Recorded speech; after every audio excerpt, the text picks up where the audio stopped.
സംസ്ഥാനത്ത് രാഷ്ട്രീയ ഭരണചരിത്രത്തിൽ പുതിയൊരു അധ്യായം കുറിച്ചുകൊണ്ട് വി.ഡി. സതീശൻ സർക്കാരിന്റെ ആദ്യ ബജറ്റ് നാളെ നിയമസഭയിൽ അവതരിപ്പിക്കും.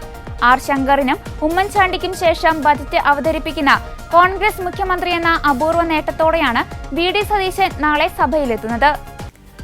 കേരളത്തിന്റെ സാമ്പത്തിക വികസന പാതയിൽ നിർണായകമായേക്കാവുന്ന വി.ഡി. സതീശൻ സർക്കാരിന്റെ ആദ്യ ബജറ്റ് പ്രഖ്യാപനത്തിനാണ് നാളെ നിയമസഭ വേദിയാകുന്നത്.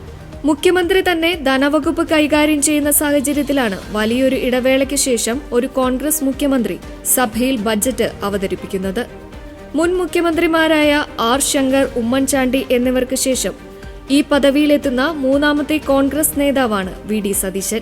തകർച്ച നേരിടുന്ന സമ്പദ്വ്യവസ്ഥയെ ഉത്തേജിപ്പിക്കാനും അടിസ്ഥാന സൗകര്യ വികസനത്തിന് പുതിയ വേഗം നൽകാനുമുള്ള വിപുലമായ പദ്ധതികൾ ബജറ്റിലുണ്ടാകും. ബജറ്റിൽ രാജ്യം ഏറ്റവും ഉറ്റുനോക്കുന്നത് വിവാദങ്ങളിലും ചർച്ചകളിലും നിറഞ്ഞ കിഫ്ബിയുടെ പുനഃസംഘടനയാണ്.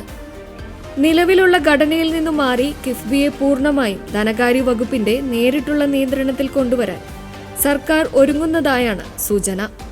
സാമ്പത്തിക അച്ചടക്കത്തിന് മുൻഗണന നൽകുമ്പോൾ തന്നെ സാധാരണക്കാരെ ചേർത്ത് പിടിക്കുന്ന പ്രഖ്യാപനങ്ങളും ബജറ്റിലുണ്ടാകുമെന്നാണ് രാഷ്ട്രീയ കേന്ദ്രങ്ങൾ വിലയിരുത്തുന്നത്.